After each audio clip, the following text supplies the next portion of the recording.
удаагийн тайлангийн үр дүнгээр өрсөлдөх чадвар бусад аймагуудтай харьцуулахад өрсөлдөх чадвар хамгийн өндөртэй аймаг бол Дорноговь аймаг гэж гарсан байна. За нэгдүгээрт Дорноговь аймаг, за дараа нь Орхон аймаг, Тархуул аймаг, Өмнөговь аймаг гэд нийтдээ 21 аймаг ингэж жагсаасан байгаа.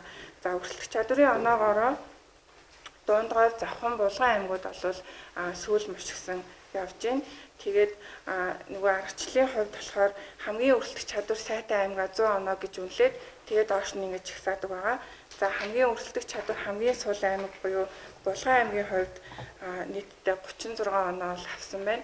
Тэгэхээр өрсөлдөх чадвар хамгийн өндөртэй Дорноговь аймаг 100 оноотой байхад Булган аймаг бол 36 оноотой явж байна гэсэн үг. Тэгэхээр бас ингээд аймагуд хоорондын өрсөлдөх чадварынх нь хэмжээс нь ингээд ялгаатай байна. Өөрөөр хэлэх юм бол аймаг хоорондын хөгжлүүд нь бол ийм харьцангуй ялгаатай байна гэдэг бас нэг ийм дүр зураг л харагдаж байгаамаа.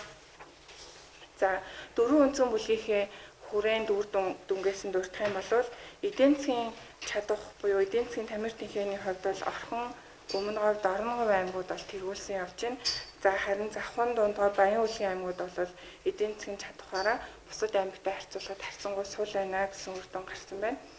За бизнесийн үр ашиг буюу бизнесийн орчин, бизнес тухайн аймагт бизнес эрхлээд хэр үр бүтээлтэй байна, хэр бүтээмжтэй байна гэдгийг үнэлдэг эдгээр энэ бүлгийн хувьд болохоор Тархуул, Баян-Улгээс Сэлэнг аймагуд, дээрээс нь Хөвсгөл, Орхон аймагуд бол бизнесийн орчны хувьд харьцангуй үр ашигтай юм байна гэсэн үр дүн гарсан байна.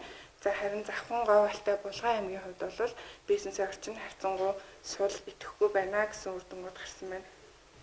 За засаглалын үр ашиг нь болохоор ерөнхийдөө төрөөс хэрэгжүүлж байгаа болгоод нь хэр оновчтой байгаа юм, тэг хэр хэрэгжиж байгаа юм гэдгийг бол ингэж тусгаж харуулдаг юм бүлэг байгаа. Энэ дээр болохоор Сүхбаатар, Говь, Сөмбөр, Сэлэнг аймагуд бол засаглалын үр ашигаар тэргүүлсэн явж байна.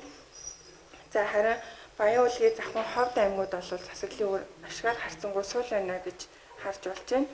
За дэд бүтцийн хувьд аваад үзэх юм бол Дорноговь, Дархан, Ховд, Орхон аймагуд бол дэд бүтцийн хөгжлөөрөө харьцангуй сайн явж байна.